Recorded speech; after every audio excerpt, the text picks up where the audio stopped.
চিকিৎসা বিজ্ঞানে দুজন নোবেল বিজয়ীর নাম ঘোষণা করেছে royal Swedish academy of sciences.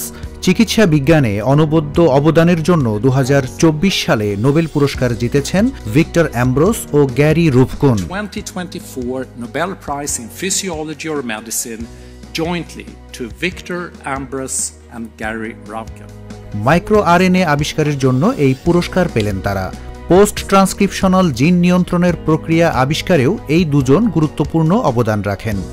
Nobel বিজয়ী এই বিজ্ঞানীরা পাবেন একটি নোবেল মেডেল, একটি সনদপত্র এবং মোট 11 মিলিয়ন বা 1,10,00,000 সুইডিশ ক্রোনার।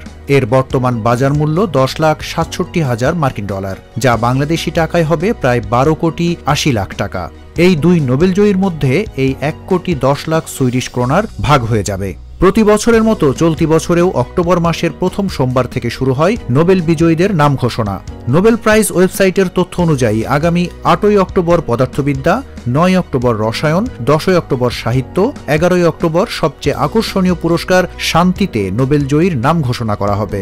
এছাড়া 14ই অক্টোবর অর্থনীতিতে নোবেল বিজয়ীর নাম ঘোষণার মাধ্যমে আনুষ্ঠানিকভাবে শেষ হবে নোবেল পুরস্কার ঘোষণা।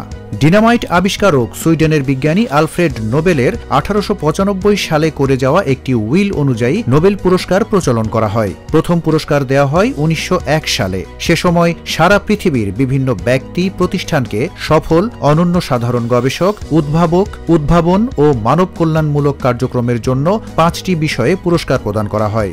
বিষয়গুলো হল পদার্থবিজ্ঞান, রসায়ন, চিকিৎসা শাস্ত্র, সাহিত্য ও শান্তি। যদিও অর্থনীতিতে নোবেল পুরস্কার দেওয়া হয় 1969 সাল থেকে।